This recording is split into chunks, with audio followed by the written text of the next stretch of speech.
So we've no more gapped every single batten. Roughly at this stage, I think 650 linear meters of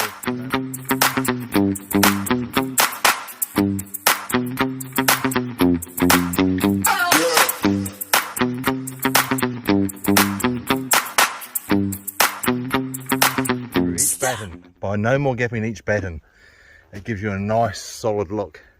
So now we're focusing, we're going to undercoat that tomorrow. This here, they've decided they wanted to go in a lighter colour.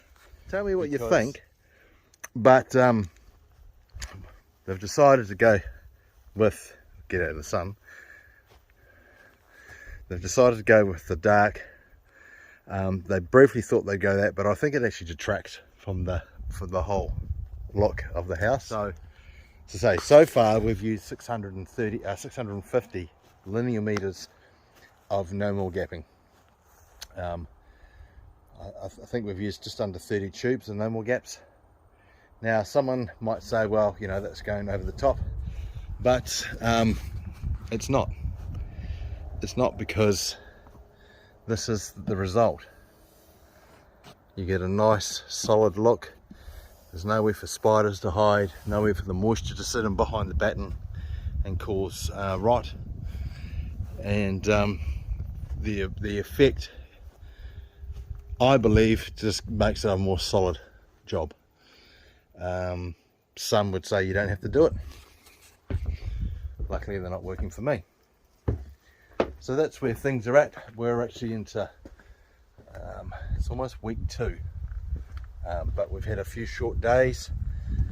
We've had some COVID challenges with the guy I'm working with.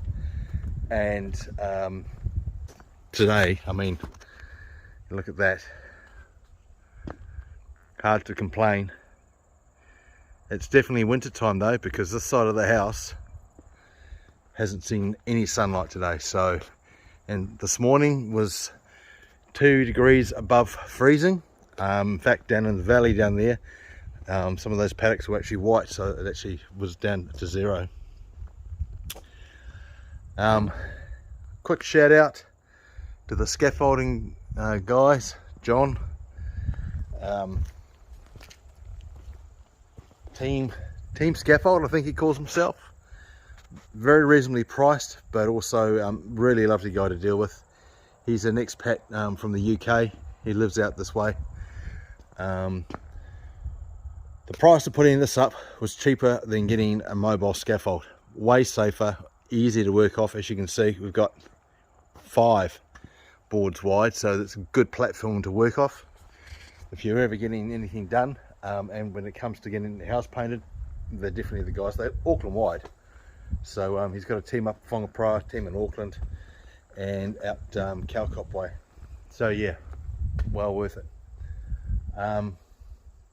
Yep, that's enough. Update in a few days, and then also look out for, out of the 3 I've done, well, I'm going to do, I've done 1. Look out for the second in the series that I'm talking about,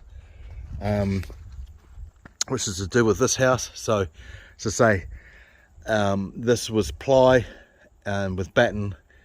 He used a linseed oil on it, and that linseed oil had disappeared. The timber started getting black mold in it, and degrading, and as you can tell with some of this other stuff, it's really been punished.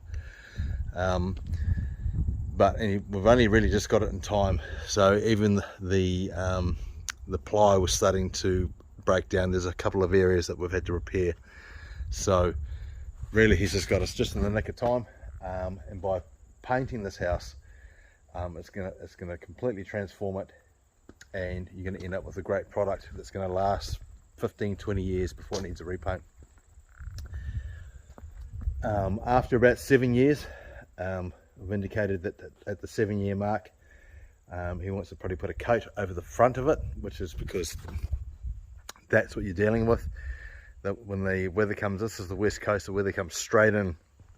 Rain literally comes in horizontally. That's enough. So I'm on my way to the next job to go and see how they're going there. So on the tools, but the next one is just making sure.